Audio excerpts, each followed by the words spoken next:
Assalamualaikum. Tengah hari ni, sekarang ni pukul 12 lebih kan. Dah Zuhur dah. Mama nak tunjukkan macam mana kami masak masakan Melayu dekat Mekah.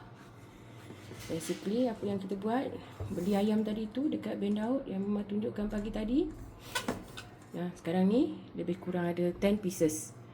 Bahagian ramat kan, 10 pieces.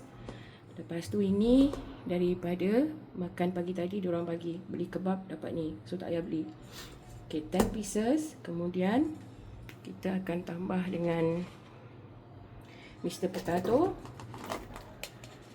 Letak je banyak-banyak sebab nanti kita boleh makan dengan paratha ke roti apa-apa ke kan, sebab kat sini lapar je budak-budak ni.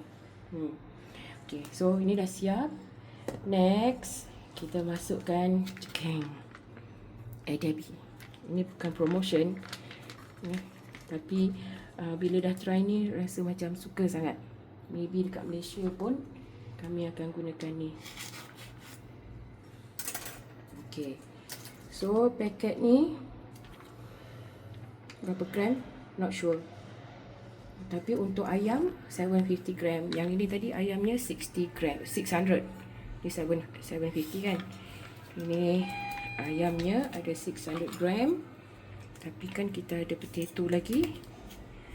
Okay, so ini belajar daripada Korean.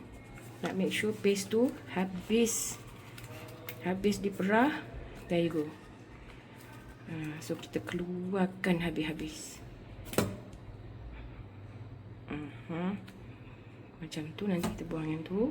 Alamak, ini semio pula. Never mind. Okay, letak air dulu.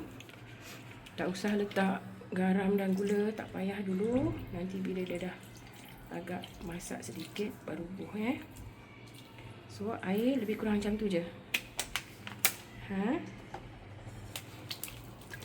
Okay, bila dah masak dalam setengah jam nanti, baru kita letakkan tomato. Mana Mama punya lada tadi? Dah masuk Dah. Okay, and then laban dia. Sebab dia spring chicken, jadi tak lama pun. Okay, so here we go.